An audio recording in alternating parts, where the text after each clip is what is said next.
बिस्मिल्लाहिर्रहमानिर्रहीम। मुझे मोहसिन उस्ताद प्रोफेसर साईं कलंदर शाह लखियारी जी खानदान ऐं समूरन मुअज़्ज़िज़ीन दोस्तन जो शुक्रगुज़ार आहियां जिन मुखे भी इन लायक समझो त आउं तव्हां सां ॿ अखर शेयर करियां। घणी ॻाल्हि आउं कोन कंदुसि। आउं साईं जो शागिर्द सिंध यूनिवर्सिटी में फिजिक्स में पढ़ंदोसि। असांजो कंपलसरी सब्जेक्ट हो ही 77-78 जी ॻाल्हि आहे ऐं असां फैकल्टीअ में वेंदा हुआसीं।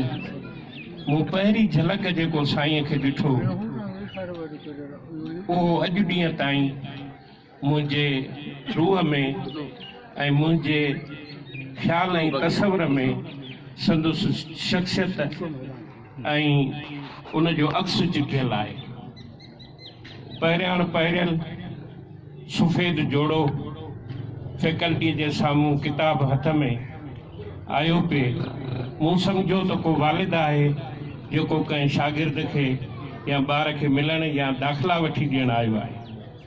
जॾहिं ऑडिटोरियम में असांजो लेक्चर थियो त उहो साहब साईं स्टेज ते इंग्लिश जी रवानीअ सां ऐं असांखे जॾहिं पढ़ाए रहियो हो त मूं सम्झो त ही कहिड़ो सबाजो माण्हू ऐं केॾो हिकिड़ो सादो तबियत साफ़ सुथरो ऐं महकंदड़ चहिरो ऐं उते बीठो।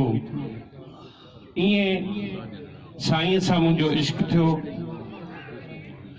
ज़िंदगीअ जे सफ़र में आउं सम्झां थो आउं बि तव्हां वांगुरु संदसि ख़ानदान वांगुरु ऐं उन्हनि हज़ारे शागिर्दनि वांगुरु ख़ुशि नसीब आहियां जंहिंखे साईं जी सोबत ऐं साईं जी उस्तादी नसीब थी।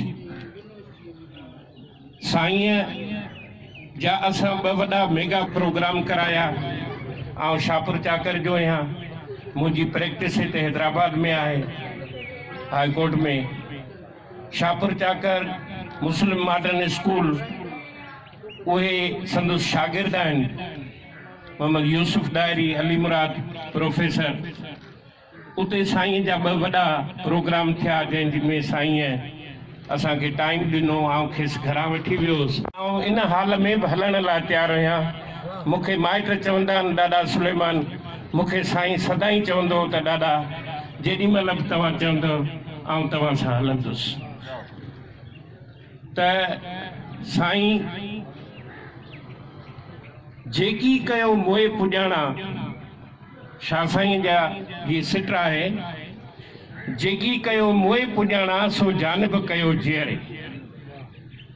त जेकी कुझु असां करियूं था